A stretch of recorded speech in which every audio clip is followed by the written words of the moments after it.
some of us have a real problem including that passage when it comes to the funeral mass, because it can sound rather exclusive. No one can come to the Father except through me. Oh, but what about all those other people who are in other religions? They can't go to heaven? That's what question arises, right? And so then, oh, well, wait, what do we mean?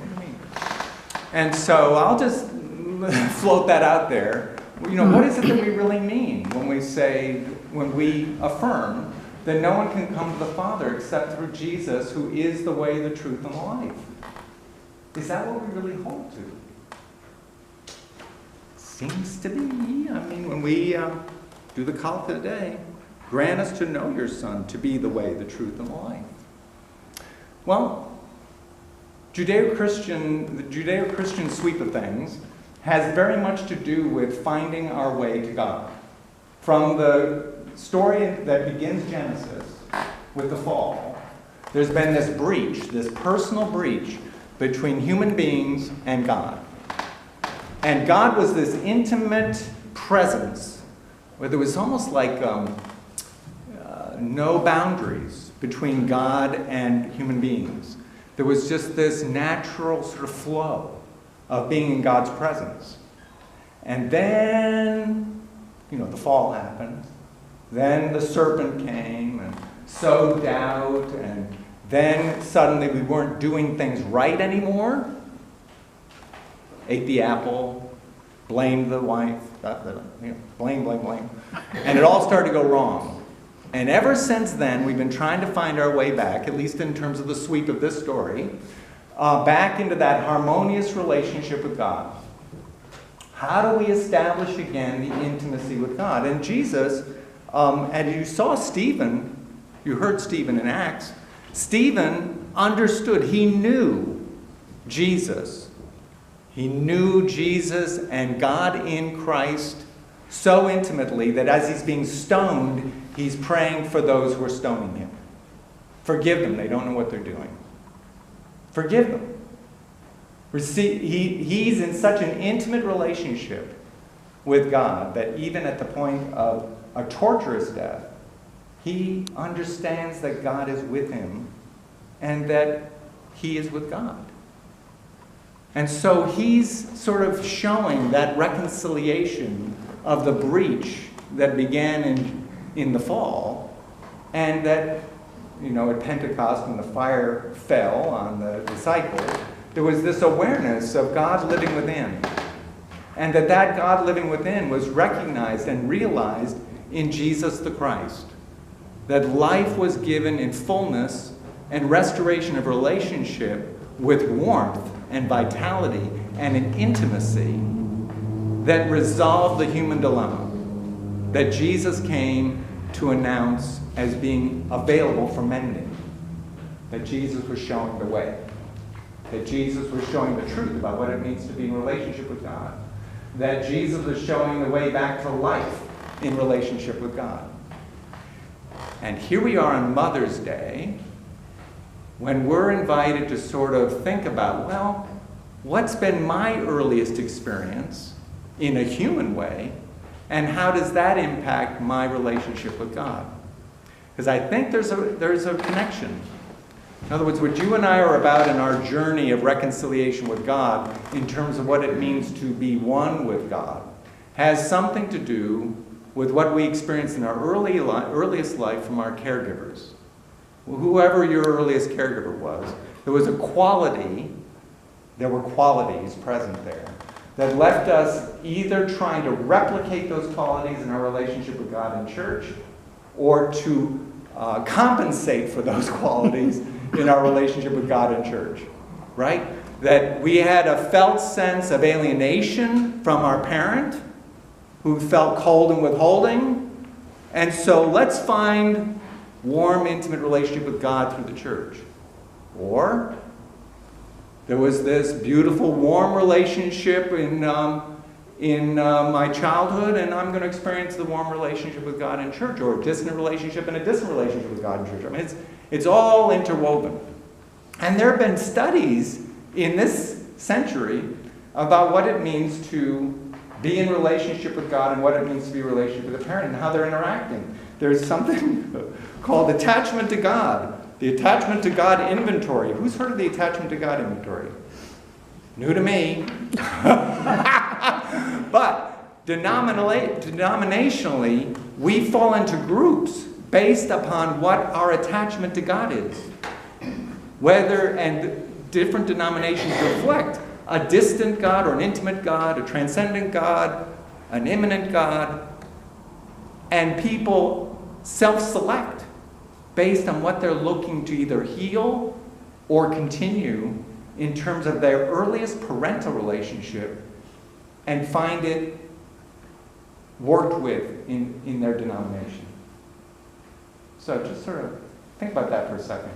Do you recognize the difference in terms of how denominations exercise a relationship about God, the God who tells you what to do, without any consideration for who you are as an individual, and then denominations that actually, like what happens here, where everything that happens has a lot to do with what individuals bring forward. I had someone say at the Bishops' Committee, I couldn't believe it that you could sort of assert that you believe something that seemed to contradict and that was okay. That you could contradict the mainline. Well, we do that all the time here. And we come up with all sorts of programs and activities that are particular to the people who gather here. It's not coming down from above. It's something that's coming up from the ground. But that's particular to our way of making church. It's particular to our understanding of how God works in the world. And there's another understanding that has God moving down from above and trying to order all things rightly so that God will be pleased. Which is another parental impact, right? I mean, you know that some children, probably none of you, felt like they had to operate all the time to please the parent in order to have the parent be near them. That unless they behaved correctly, the parent wasn't going to see them. Well, that's all through the scriptures, right? About needing to behave correctly. In fact, what Jesus was dealing with was a Pharisaic mindset that the way to get God immanent again was to do everything absolutely right. And that's very different from just knowing I'm created in love, I exist in love, because God created me in love, and God causes me to exist in a field of love. And then what we do is just an expression of that love. Because we know ourselves and we know God, which is different from the belief in God. Our gospel today has that transition from what do you believe to what do you know. And we affirm in the Nicene Creed a lot of things that we believe. And we might believe that Jesus is the way, the truth, and the life.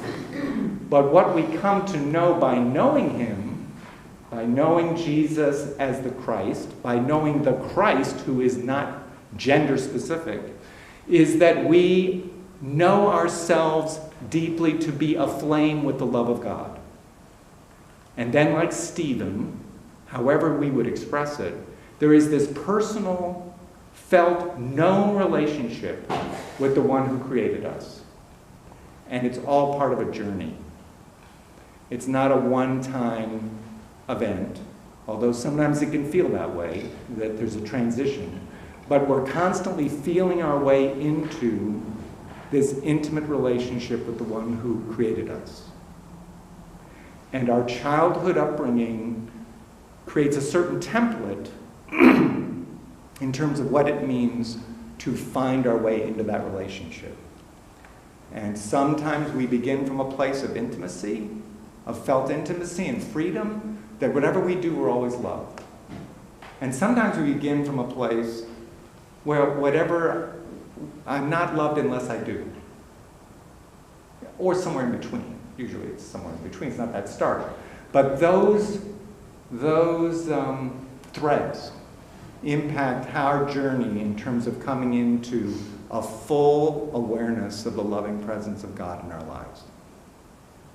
Now, this inventory that I was pointing to, the attachment to God inventory, springs from a whole series of experiences that began in the 50s by Harry Harlow. Do you remember the monkey love experiments?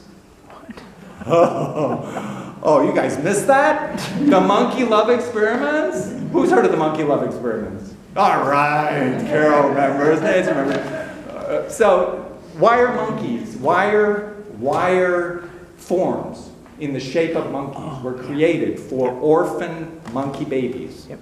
And some of them were bare wire, and some of them had terry cloth on them. They each were equipped with a bottle to provide basic nutrition. One was cuddly, and the other was not. And he tracked the impact on the development of these monkeys who were exposed only to the cold metal monkey versus the ones who had the cuddly terry cloth monkey. Both of them were inanimate. But oddly for the monkeys, maybe surprisingly, these little babies that could cuddle up to the wire monkey, cuddle up to the terry cloth, developed very differently from those who only had the bottle without the cuddling. Not a big surprise maybe, but revolutionary in the 50s to be able to create empirical data with regard to nature versus nurture. So there is a connection between what you and I discovered in our early nurturing environment and the quandary we're in seeking a reconciled relationship with God. Because we have an imprint in terms of what we expect to be there that was formed in our earliest life. It's not that it can't change, but the dilemma is written all through Judeo-Christian scriptures. You can find yourself reflected and your quandary reflected in the scriptures all along the way. And that's heartening, because Jesus did come to be the way, the truth, and the life for you, so that you could find your way into a warm, real, solid, enjoyable, juicy relationship with God. You might not have had that sort of relationship with your parent, but Jesus came so that you could discover that with God. And that's why we come for communion each day in the flesh to be fed, because we're not relating to a wire monkey. We've got a terry cloth God. A God that cares to cuddle up next to you and feed you, not only feed you, but to be close to you. And for you to know in your heart of hearts, to be loved, to be adored, that you can relax in the presence of God and know yourself to be created in love, sustained in love, destined for love, always. And so, yes, indeed, Jesus went to prepare a place for us. Yes, indeed, Jesus is the way, the truth, and the life for us. That's not to say it's exclusive, but Jesus has been leading the way for you and for me to find our way into the heart of God. And by God's grace, we're equipped to deal with all of our history so that we may come to that place of the full knowing of God's love for us. And for some of us, that confirms our earliest childhood. For some of us, that contradicts it. For most of us, it's a healing. So let the healing journey continue as we celebrate the Eucharist together and as we celebrate Mother's Day. May it be for you that as you reflect on your earliest experiences of motherhood, that you recognize in the church a place where you can be healed and where you can celebrate and where you can know more fully the love of God. Amen.